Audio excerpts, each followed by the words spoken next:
राजा का हो तू तो परदेसवान कटतर चली चुप रहो अभी गड़ा मन जब खेसरिया चैत गाता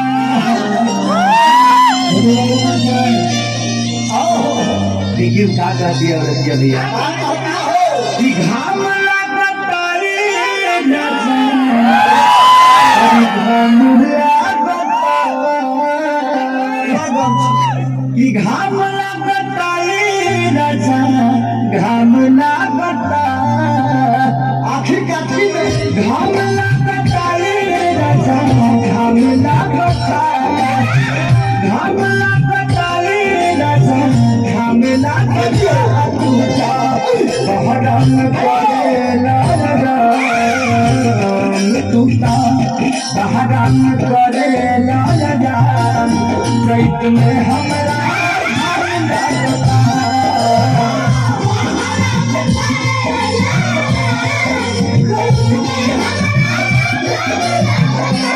घाम लगता रे राजा घाम लगता घाम लगता रे राजा घाम लगता बहरम करे लाल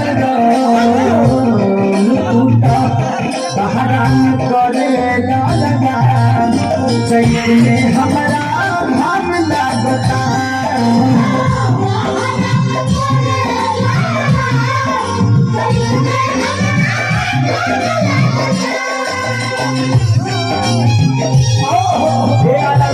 अरे भैया हो राजा अरे बजा के पाया हे बुलबुल भैया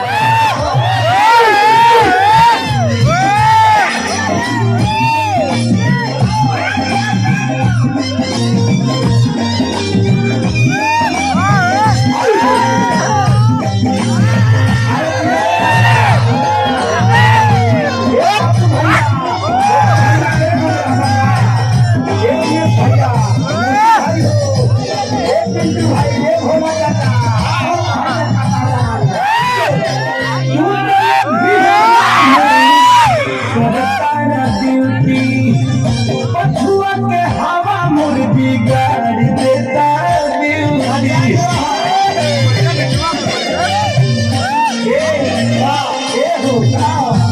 चलो धियाना में बड़ा तार पछुआ के हवा मुर्गी गाड़ी देता हमला बताई हमला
हमला बता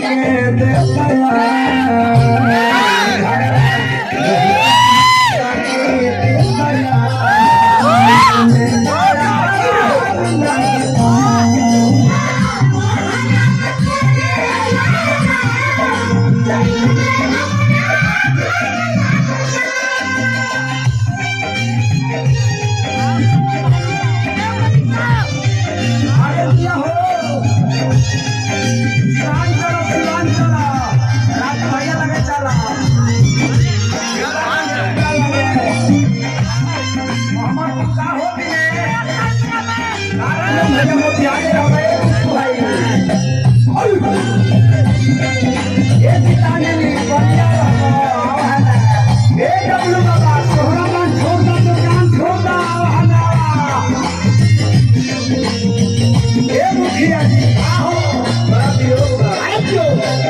कुछ दिन खातिर पंपा ले लेता छुट्टी भरला बनाया साया रोहनी के खूंटी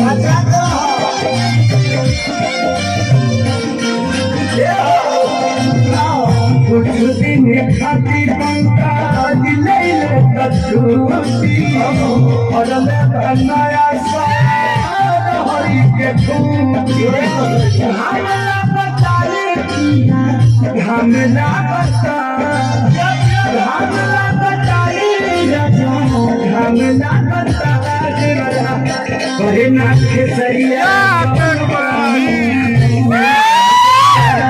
करे ना खेसरिया लगा सैल में हमला बहरान करे लगा सैल में हमरा हमला घामला बताली दिया घामला बता घामला बताले दिया घामला बता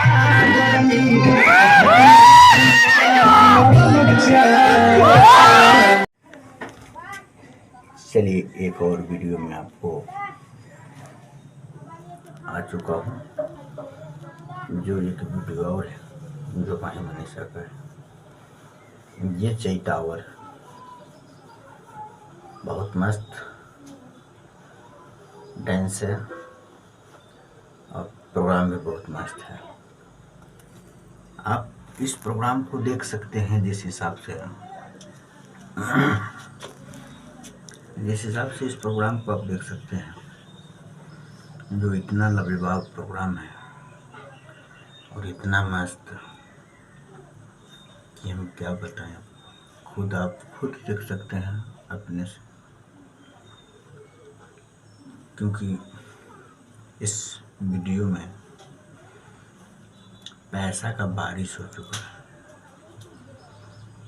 आप देखिए इस वीडियो को, थोड़ा टाइम देकर देखिएगा वीडियो को, क्योंकि वीडियो बनाने का कोई मकसद ज़्यादा नहीं होता। ज़्यादा ये होता है कि जो वीडियो आगे चलता है उस गाने डांस जो है इतना लाजवाब है, जिसमें आप देख सकते हैं कि जो नोट है फूल की तरह शरीर से सर से पांव तक गिर रहा है। और झलकी डांस चैतावर माने रखता है बिहार के लिए। आप लोग इस वीडियो को कहाँ से देख रहे हैं, कमेंट जो होता है उसमें आप लिख सकते हैं कि आप देख कहाँ से रहे हैं इस वीडियो को, जो मुझे भी पता लगे कि आप कहाँ से देख रहे हैं और कहाँ तक मेरा वीडियो पहुँच रहा है। मुझे भी आशा रहता है कि मेरे दोस्त, मेरे प्यारे भाई, मेरे प्यारे सजन, जो लोग भी इस वीडियो को मज़ा ले और वीडियो देखे, इसीलिए मैंने वीडियो को बनाने का कोशिश करता हूँ। कोई ज़्यादा मकसद नहीं, क्योंकि वीडियो ये आप लोग तक पहुँचाना मेरा धर्म है। चलते आपके जगह हमने पहुँचाता हूँ। फिर नेक्स्ट वीडियो में आपसे मिलेंगे।